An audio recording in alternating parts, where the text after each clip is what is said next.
I think that prescription drug or drug alcohol use within the school system is covered in the health classes.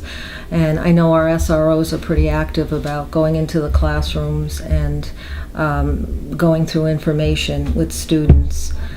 Pretty much kids cannot carry anything, not even over-the-counter medications. The only exceptions to the rule would be asthma inhalers, or in severe allergic reaction cases with kids who have known food allergy, they can carry EpiPens, but that's on a very selected basis.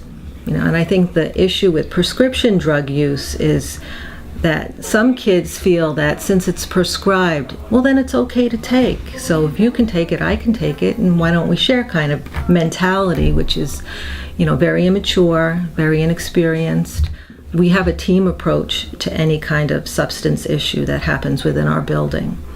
It's a known reviewed policy annually that if a teacher sees a student in the classroom that looks impaired, and by impaired, I'm talking about not arousable, not behaving appropriately in class, slurred speech, not walking appropriately, funny odors that don't smell like cologne, that certainly smell like it could be marijuana or alcohol. All those red flags then should initiate a phone call from the teacher to the main office. The main office receptionist contacts the administrator and will go to the classroom, pick up the student if the student is arousable. If the student isn't arousable, then we get called right up to the classroom.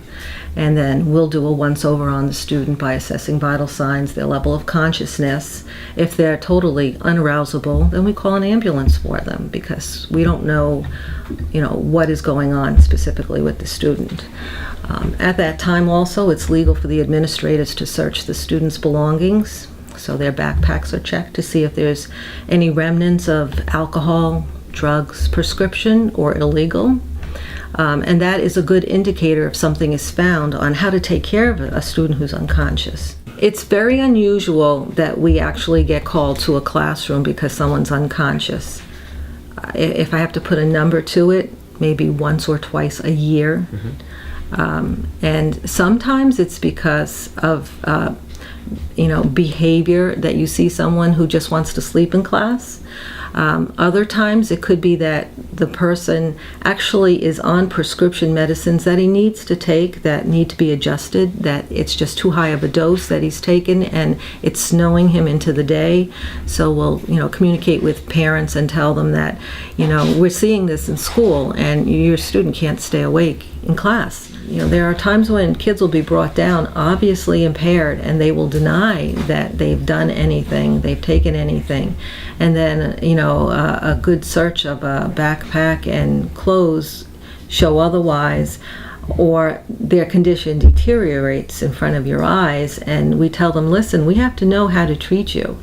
We have to know what you took because look at you, you can't stay awake. If you're not able to speak to us, you could die. That's the bottom line. We don't want anybody dying. It's just wrong.